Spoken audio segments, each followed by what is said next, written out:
कविता एक उड़ान है चिड़िया के बहाने। कविता एक उड़ान है चिड़िया के बहाने। कविता की उड़ान भला चिड़िया क्या जाने। बाहर भीतर इस घर उस घर, कविता के पंख लगा उड़ने के माने। चिड़िया क्या जाने। कविता एक खिलना है फूलों के बहाने। कविता एक खिलना है फूलों के बहाने। कविता का खिलना भला फूल क्या जाने। बाहर भीतर इस घर उस घर, बिना मुरझाए महकने के माने। फूल क्या जाने।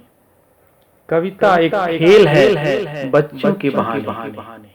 कविता एक खेल है बच्चों के बहाने। बाहर भीतर यह घर वह घर, सब घर एक कर देने के माने। बच्चा ही जाने। नमस्कार, मैं हूं मनोज कुमार। आप देख रहे हैं ज्ञान समग्र चैनल पर हिंदी क्लासेस। आज के वीडियो में हम पढ़ेंगे कुंवर नारायण की कविता कविता के बहाने।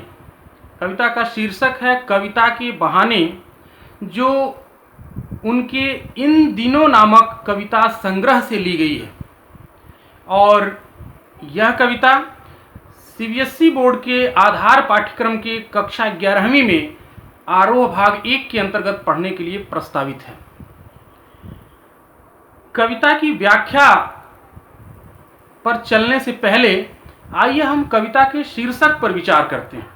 कविता का शीर्षक ही दिया है कवि ने, कविता के बहाने। ये जो कविता के बहाने शीर्षक है, कुछ अलग हट करके शीर्षक है। क्यों अलग हट करके है? क्योंकि इसमें कुछ गहरा भाव छिपा हुआ है, कुछ गहरा अर्थ छिपा हुआ है। तो आइए हम पहले इसी शीर्षक पर चर्चा करते हैं। हर व्यक्ति अपने जीवन में कभी न कभी किसी न किसी बात के लिए बहाना बनाता है। जैसे विद्यालय में पढ़ने वाले बच्चे जब गृह कार्य करके या होमवर्क करके नहीं लेके आते हैं, शिक्षक के पूछने पर वो कोई न कोई बहाना बना देते हैं। जैसे हम बीमार थे, या घर में लाइट नहीं थी, या हम काम भूल गए, कुछ बहाना बनाते हैं। वैसे ही ऑफिस में काम करने वाला कर्मचारी किसी दिन ऑफिस समय पर नहीं आ पाता है, तो वो भी कुछ बहाना बनाता है, अपने बॉस से, अपने अधिकारी से कुछ बहाना बनाता है। ये बहाना क्या है? हम जो काम करते हैं या नहीं करते हैं, वो क्यों नहीं करते हैं, उसका जो कारण है वही बहाना है। कई बार हम कुछ काम कर देते हैं, अगर वो काम गलत है या सही है तो उसके पीछे भी कारण पूछा जाता है, तो हम जो कारण बताते हैं वही वास्तव में बहाना है। तो बहाना का मतलब क्या है? किसी कार्य के करने या न करने का जो कारण है वही उस कार्य के करने या न करने का बहाना है। वैसे ही एक कवि जब कोई कविता रचता है तो कविता रचने के लिए उसे भी किसी न किसी कारण की जरूरत होती है, और वो जो कारण है वही वास्तव में कविता रचने का बहाना है। जैसे एक कवि सुबह सुबह घूमने के लिए निकला और प्रातःकाल उसने उगते हुए सूरज को देखा। चारों तरफ शांति है, चिड़िया चहचहा रही हैं, फूल खिले हुए हैं, सूर्योदय बड़ा अच्छा लग रहा है। इस सूर्योदय के दृश्य ने उसके हृदय को स्पर्श किया, उसके मन में कल्पना पैदा हुई, और उसकी संवेदना ने उसकी कल्पना को और अधिक विस्तार दिया, जिससे सूर्योदय के बारे में उसने एक अच्छी सी सुंदर सी कविता की रचना कर दी। तो यहाँ उसकी कविता रचने का जो कारण है वो उस दिन का सूर्योदय का दृश्य है। हालांकि रोज ही सूर्योदय होता है, रोज वो घूमने जाता होगा, लेकिन किसी खास दिन सूर्योदय के दृश्य ने उसे इतना प्रभावित किया, इतना उसके हृदय को छू लिया कि उसने कविता की रचना कर दी उस पर। तो उस कविता के रचने का जो बहाना है वो है सूर्योदय। ठीक इसी तरह से मान लो कोई कवि है, वो घूमने के लिए खेतों में गया, खेतों में हरी भरी फसलें हैं, लहलहाती फसलें हैं, सरसों के पीले पीले फूल हैं, और इस दृश्य ने अचानक उसे मोह लिया, मुग्ध कर दिया, या ये दृश्य उसके हृदय को छू गया। उसने प्रेरित होकर के कोई सुंदर सी कविता लिखी। तो उस कविता का कारण क्या है? वो लहलहाते हुए खेत, वो सरसों के फूल, यही उसकी काव्य रचना के बहाने हैं।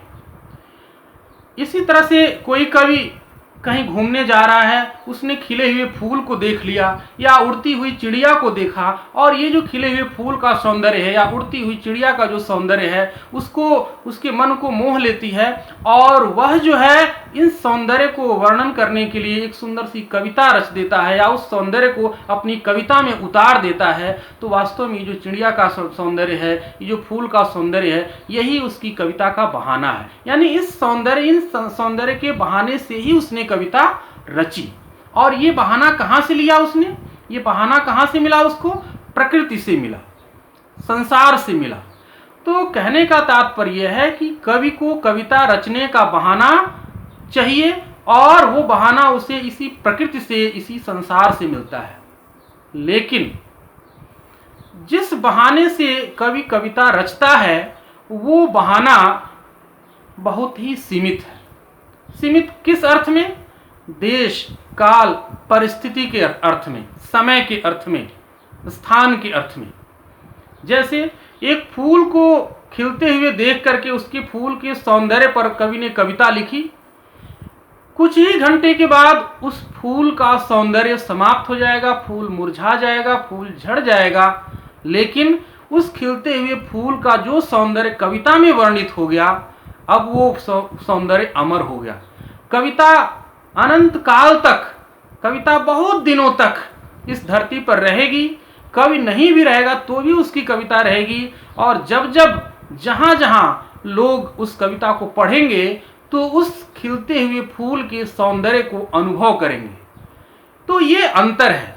फूल जो कविता लिखने का बहाना था, कवि के लिए कविता रचने का जो बहाना बना फूल, उसका सौंदर्य समाप्त हो गया कुछ ही घंटों के बाद। उसका सौंदर्य केवल उस बागीचे तक था जहां तक वो फूल उगा हुआ था। लेकिन एक बार वही सौंदर्य जब कवि की कविता में ढल गई तो वो सौंदर्य अमर हो गया। जहां जहां भी, जिस जगह, जिस काल में भी वो कविता पढ़ी जाएगी, वहां वहां लोग उस फूल के सौंदर्य को अनुभव करेंगे। तो ये है अंतर प्रकृति के अलग अलग तत्वों में और एक कवि की सर्जनात्मक क्षमता में। कवि मनुष्य है, और मनुष्य एक ऐसा प्राणी है जिसको भगवान ने एक कल्पना शक्ति दी है, एक सृजनात्मक या रचनात्मक शक्ति दी है। इसी कल्पना और रचनात्मक शक्ति के माध्यम से कोई भी कवि संसार या प्रकृति के किसी भी तत्व को लेकर के उसे अमर बना देता है। जबकि प्रकृति में, संसार में कुछ भी अमर नहीं है, सबकी अपनी सीमाएं हैं। लेकिन जब यही प्रकृति और संसार के घटक तत्व जब कवि की कविता में उतर जाते हैं तो वो सौंदर्य अमर हो जाता है, और जहां जहां जब जब उस कविता को पढ़ा जाएगा वो सौंदर्य फिर से लोगों को अनुभव होगा, फिर से लोग उसको अनुभव कर सकेंगे। तो पहली बात तो इस कविता में ये बताई गई है कि प्रकृति के जो घटक हैं, जो तत्व हैं, वो चाहे लाख सुंदर हों, वो कविता रचने का बहाना तो बनते हैं, लेकिन वास्तव में उनकी सीमा सीमित है। लेकिन वही सौंदर्य जब कविता में आ जाता है तो कविता में जो उनका सौंदर्य असीम हो जाता है, व्यापक हो जाता है। अब दूसरी बात कवि ने क्या बताई है इस कविता में कि एक मनुष्य या कोई बच्चा जो मनुष्य ही है, उसके भीतर की जो कल्पना शक्ति है, जो रचना शक्ति है, वो कवि के रचना शक्ति के समान ही व्यापक है और सीमाहीन है, क्योंकि वह प्रकृति और संसार का निर्जीव या गैर मानवीय घटक नहीं है। ये क्षमता सिर्फ मनुष्य में ही है। कवि भी मनुष्य है और एक बच्चा भी मनुष्य है। बच्चे की कल्पना, बच्चे की रचनात्मक क्षमता भी असीम और व्यापक होती है, और कवि की रचना क्षमता भी असीम और व्यापक होती है। यही कारण है कि प्रकृति और संसार के जो अन्य घटक हैं, जो अन्य घटनाएं हैं, अन्य दृश्य हैं, जो किसी कवि के लिए कविता रचने के लिए प्रेरित करते हैं, बहाना बनते हैं, उनका सौंदर्य सीमित होता है, उनका प्रभाव सीमित होता है, देश काल परिस्थिति के नज़रिए से उनकी सीमा होती है, लेकिन वो सब कविता में उतर जाने के बाद वही विषय अमर हो जाता है, व्यापक हो जाता है, उसका प्रभाव क्षेत्र विस्तृत हो जाता है। और इसका कारण यह है कि मनुष्य जो है वो रचनात्मक ऊर्जा और कल्पना से संपृक्त एक खास रचना है भगवान की। तो दो बातें इसने बताई, एक तो कविता रचने के बहाने क्या क्या होते हैं, कारण क्या क्या होते हैं, और उन कारणों की तुलना में कविता कितनी ज़्यादा शक्तिशाली व्यापक है, और दूसरा इस कविता रचने के बहाने ये भी बता रहा है कि मनुष्य की रचनात्मक क्षमता और कल्पना शक्ति कितनी व्यापक होती है कि वो किसी भी चीज़ को अमर बना सकती है, सीमा से परे ले जा सकती है, सीमाहीन बना सकती है। अब आइए सीधे कविता को पढ़ते हैं।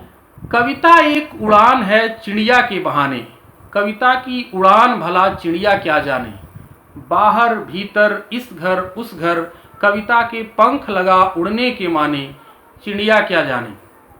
कविता एक उड़ान है चिड़िया के बहाने। एक कवि उड़ती हुई चिड़िया को देखता है, उसमें सौंदर्य की अनुभूति होती है उसे, और उसी सौंदर्य से प्रेरित होकर के कवि उस सौंदर्य का वर्णन अपनी कविता के अंतर्गत करता है। तो इसका मतलब यह है कि वो जो कविता लिखी गई वो उसके लिए कारण कौन बना, चिड़िया की उड़ान। चिड़िया की उड़ान के बहाने ही कवि ने अपने कविता की उड़ान भरी, अर्थात अपनी कविता की रचना की। लेकिन अगले पंक्ति में कवि कह रहा है कि कविता की उड़ान भला चिड़िया क्या जाने। चिड़िया की उड़ान पर सवाल खड़ा कर रहा है और कह रहा है कि ये चिड़िया क्या जाने कि कविता की उड़ान क्या होती है। कहने का तात्पर्य क्या है कि चिड़िया की उड़ान की एक सीमा है, चिड़िया की उड़ान के सौंदर्य की सीमा है। वो जिस समय उड़ रही है उसी समय तक उसका सौंदर्य है, जब तक चिड़िया उड़ रही है तभी तक का सौंदर्य है, और जो वहां पर उपस्थित है देख रहा है उसी के लिए वो सौंदर्य है। लेकिन वही सौंदर्य जब कविता में आ गई तो कविता जहाँ जहाँ भ्रमण करेगी, जब जब भ्रमण करेगी, चिड़िया नष्ट हो जाएगी, चिड़िया का जीवन समाप्त हो जाएगा, कवि का भी जीवन समाप्त हो जाएगा। लेकिन कविता उस चिड़िया के सौंदर्य को अपने आप में समेटे हुए, सजे हुए हमेशा हमेशा के लिए अपना सौंदर्य बिखेरती रहेगी। इसका मतलब कविता की उड़ान का जो सौंदर्य है, कविता की उड़ान की जो व्यापकता है, वो चिड़िया के उड़ान की व्यापकता से ज़्यादा अधिक है। अगली पंक्ति कह रहा है, बाहर भीतर इस घर उस घर, सब जगह एक कर देने के माने, कविता के पंख लगा उड़ने के माने, चिड़िया क्या जाने। जो कविता के पंख लगा करके जब चिड़िया उड़ती है तो वो बाहर भीतर इस घर उस घर सबको एक कर देती है। अर्थात सौंदर्य, चिड़िया का सौंदर्य जब कविता में ढल जाता है तो उसके सौंदर्य की सीमा नहीं रह जाती, वो घरों घरों में चली जाती है, हर व्यक्ति तक अपनी पहुंच बना लेती है। चिड़िया तो एक जगह कहीं प्रकृति में उड़ रही है, वहां जो व्यक्ति रहेगा वही उसको देख सकेगा। लेकिन जब कविता में वो चिड़िया की उड़ान का सौंदर्य वर्णित हो गया तो उस कविता को किसी भी घर में, कहीं भी, किसी भी स्थान पे, किसी भी समय पढ़ा जा सकता है और उस सौंदर्य को अनुभव किया जा सकता है। उसके लिए, उस सौंदर्य को अनुभव करने के लिए प्रकृति में जाकर चिड़िया को उड़ते हुए देखने की जरूरत नहीं है। तो सब इस घर उस घर, सब घर एक कर देने के माने, अर्थात कविता जो है चिड़िया के सौंदर्य को अपने में समेटकर सब जगह पहुंचा देती है, उसको सर्वव्यापी बना देती है, और इस बात को चिड़िया नहीं समझ सकती। अर्थात चिड़िया फिर यहाँ वही बात बताना चाहता है कि चिड़िया के सौंदर्य की स्थान की सीमा है, समय की सीमा है, काल की सीमा है, लेकिन कविता में वही जब वर्णित हो जाता है सौंदर्य तो उसकी सीमा मिट जाती है। तो चिड़िया क्या जाने, इस सवाल के माध्यम से कवि चिड़िया के सौंदर्य की सीमा को बताना चाहता है और उसकी तुलना में कविता के उड़ान की व्यापकता को अधिक महत्व देना चाहता है।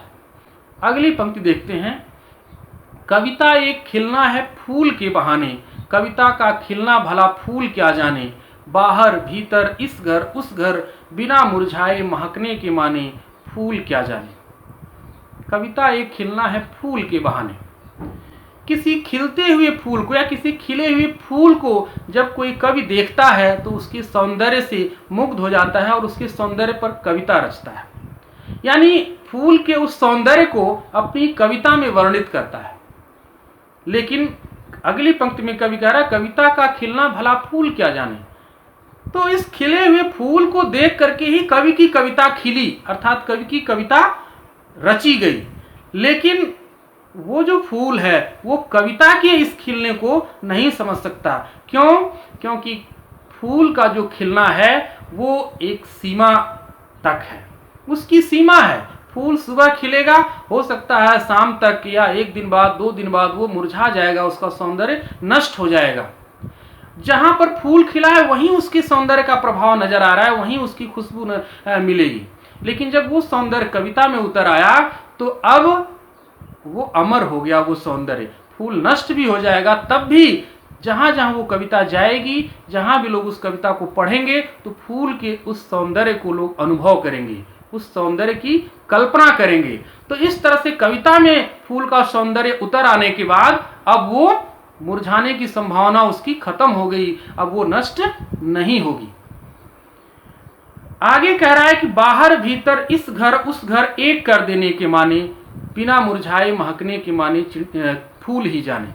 अर्थात कविता जहां जहां जाएगी, कविता अब फूल के सौंदर्य को अपने भीतर समाहित करके हर जगह जा सकती है। इस घर में उस घर में, इस घर उस घर से मतलब क्या है कि वो सीमा रहित हो जाती है, सभी को भेदभाव से परे सभी के पास पहुंच सकती है अपने सौंदर्य को लेकर के।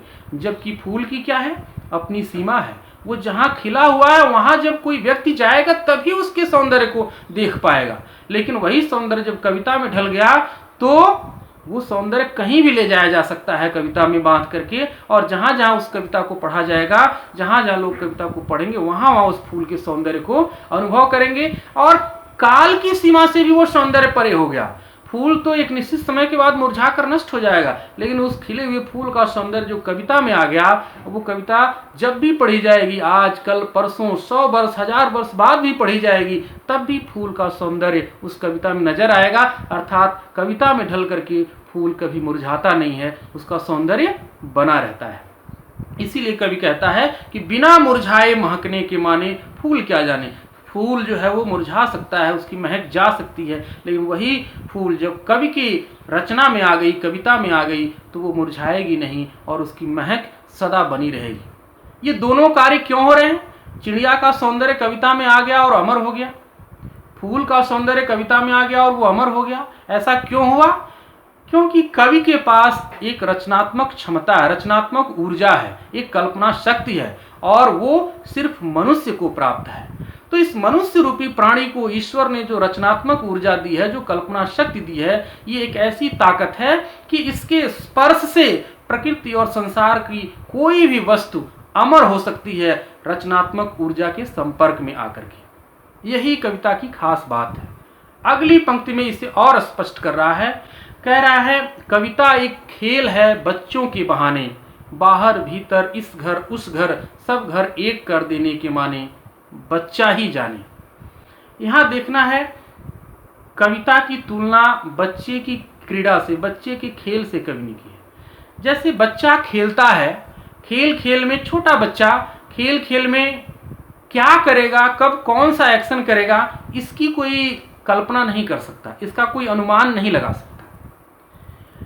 और उसमें खेल खेल में उसको आनंद की अनुभूति होती है। ठीक वैसे कवि भी जब अपनी कविता रचता है तो वो भी खेल रहा होता है। वो क्या कल्पना करेगा कविता में, इसका पहले से कोई अनुमान नहीं लगा सकता।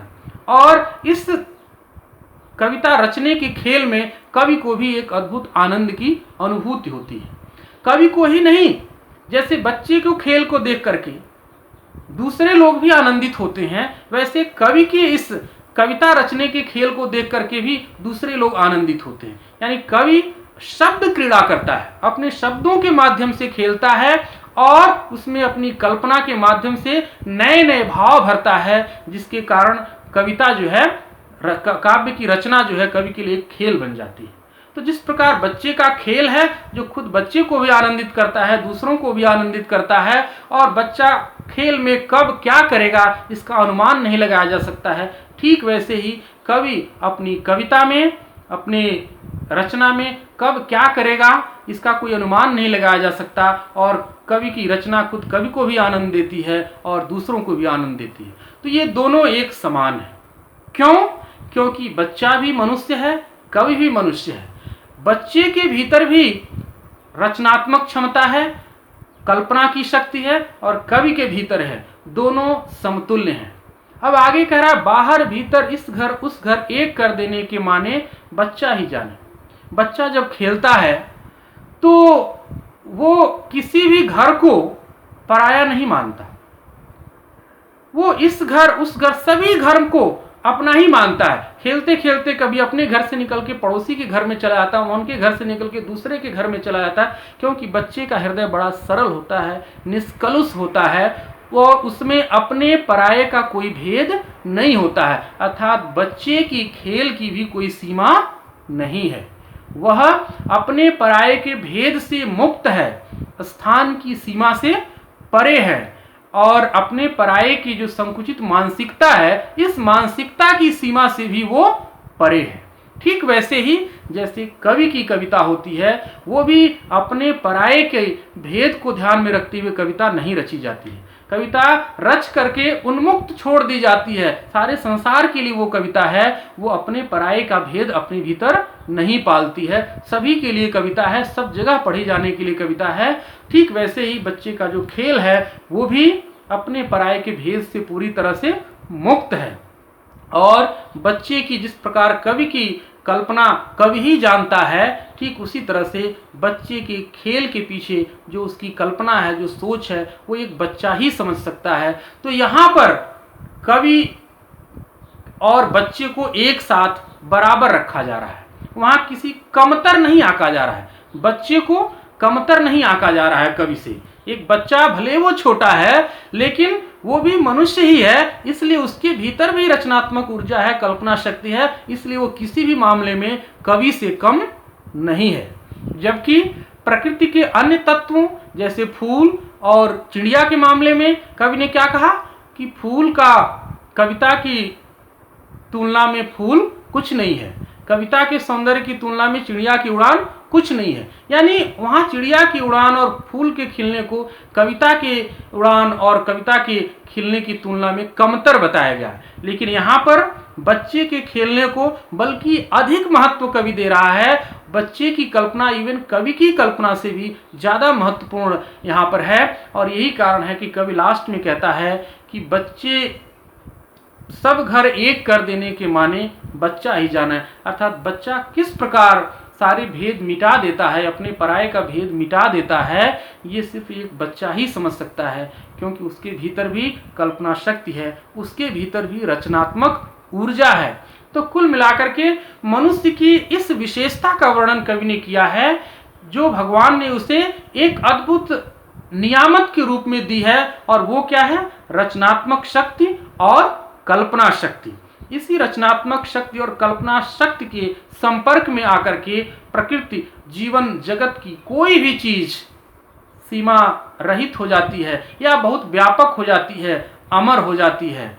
जबकि संसार में, जीवन में, जगत में, प्रकृति में वो चीजें कुछ समय के बाद नष्ट हो जाती हैं, लेकिन कविता में ढल करके वो अमर हो जाती हैं। तो ये है मनुष्य की रचनात्मक और कल्पना शक्ति का कमाल। एक बार और इस कविता का काव्य सौंदर्य सरसरी तौर पे देखते हैं।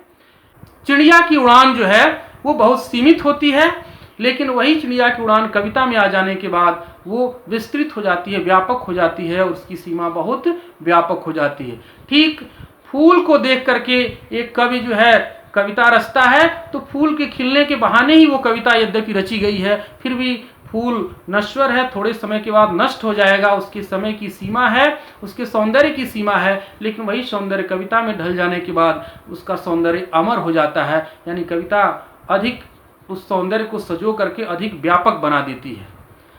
दूसरी तरफ कवि कह रहा है कि एक बच्चा है जो खेल खेलता है, ठीक वैसे ही जैसे कवि शब्दों से क्रीड़ा करता है, कविता रचने का खेल खेलता है, वैसे एक बच्चा भी खेल खेलता है। लेकिन यहाँ बच्चे की खेल की कोई सीमा नहीं है। बच्चा खेल में कब क्या करेगा इसकी कल्पना नहीं की जा सकती, इसका अनुमान नहीं किया जा सकता। साथ ही बच्चा अपने खेल को सीमा रहित बनाता है, अपने पराये के भेद से ऊपर उठा करके ले जाता है। ठीक वैसे जैसे कवि अपनी काव्य रचना को अपने पराये के भेद से मुक्त रहता है और उसको एक व्यापक सीमा तक पहुंचाता है। अर्थात कवि और बच्चे को समानांतर रखा जाता है, बल्कि बच्चा छोटा होते हुए भी वो कल्पना और रचनात्मक शक्ति से युक्त है, तो इसलिए बच्चे को अधिक ही महत्व दिया जा रहा है। यहाँ पे कुल मिलाकर के मनुष्य के भीतर जो प्रकृति जो ईश्वर की एक अनूठी देन है, कल्पना शक्ति और रचनात्मक ऊर्जा, उसको कवि ने इस कल्पना में काफी सम्मान दिया है, इस कविता में काफी सम्मान दिया है,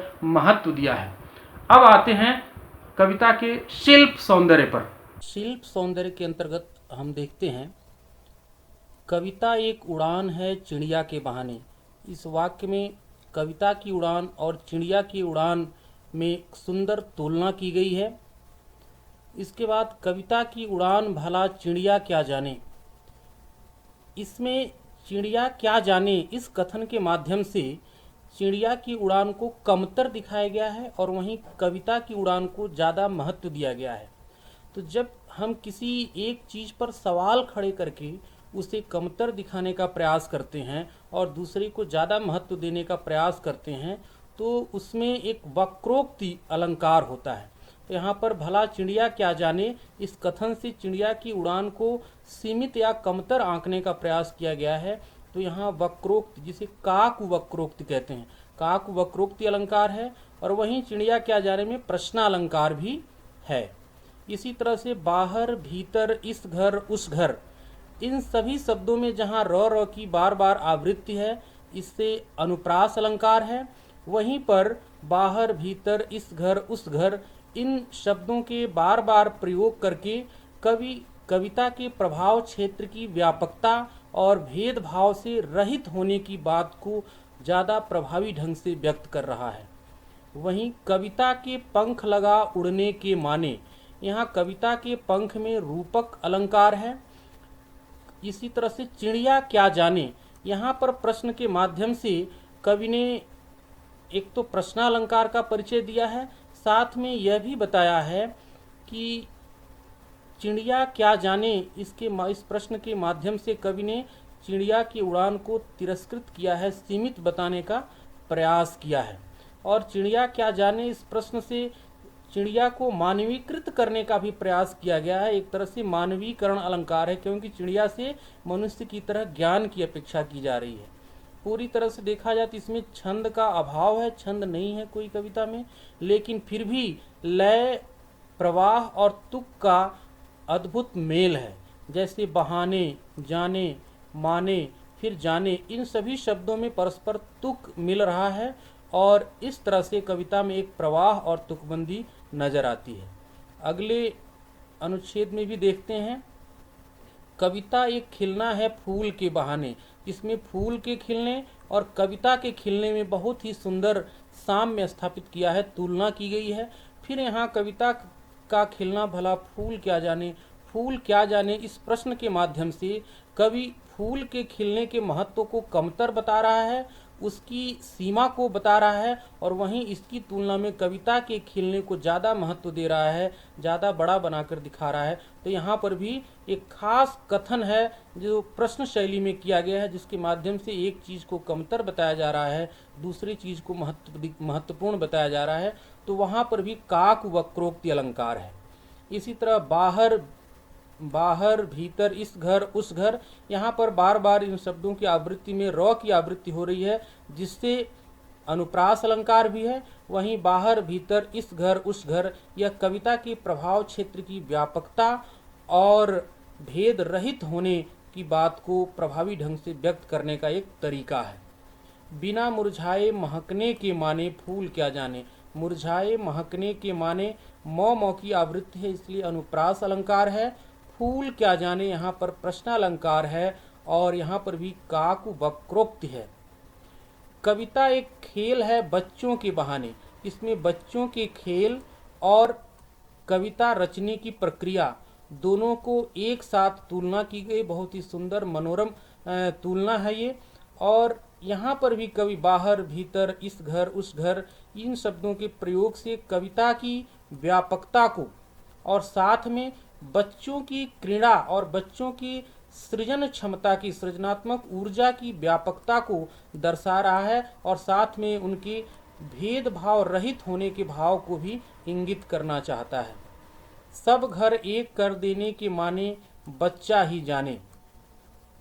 यहाँ पर बच्चा ही जाने ये जो वाक्य है, ये जो कथन है, यह बच्चे की रचनात्मक ऊर्जा और उसकी कल्पना शक्ति को अधिक सम्मान और महत्व देने की बात कर रहा है कवि, क्योंकि बच्चा चिड़िया और फूल की अपेक्षा अधिक रचनात्मक ऊर्जा से ओतप्रोत है, क्योंकि वह मनुष्य है और मनुष्य को भगवान ने अलग से रचनात्मक शक्ति दी है, जिसके कारण वह अपने रचना के प्रभाव सीमा को अधिक व्यापक बना सकता है, जिसकी कल्पना अधिक व्यापक हो सकती है।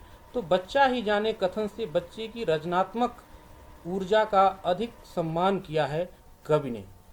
पूरी कविता की भाषा देखी जाए तो बोलचाल की भाषा है, प्रभावशाली भाषा है, लेकिन सवाल उठा करके किसी एक चीज़ को तिरस्कृत करने, उसके महत्व को कमतर बताने और दूसरे को बड़ा दिखाने की जो कवायद की है कवि ने, इससे पूरी कविता में काक वक्रोक्ति का अद्भुत नमूना देखने को मिलता है। तो इस प्रकार हमने पढ़ा कविता के बहाने नामक कविता, जो कुंवर नारायण ने लिखी है। इसमें हमने कविता का काव्य सौंदर्य देखा, व्याख्या देखी और इसका शिल्प सौंदर्य देखा। अगले वीडियो में हम पढ़ेंगे बात सीधी थी पर, जो कि कुंवर नारायण की ही कविता है।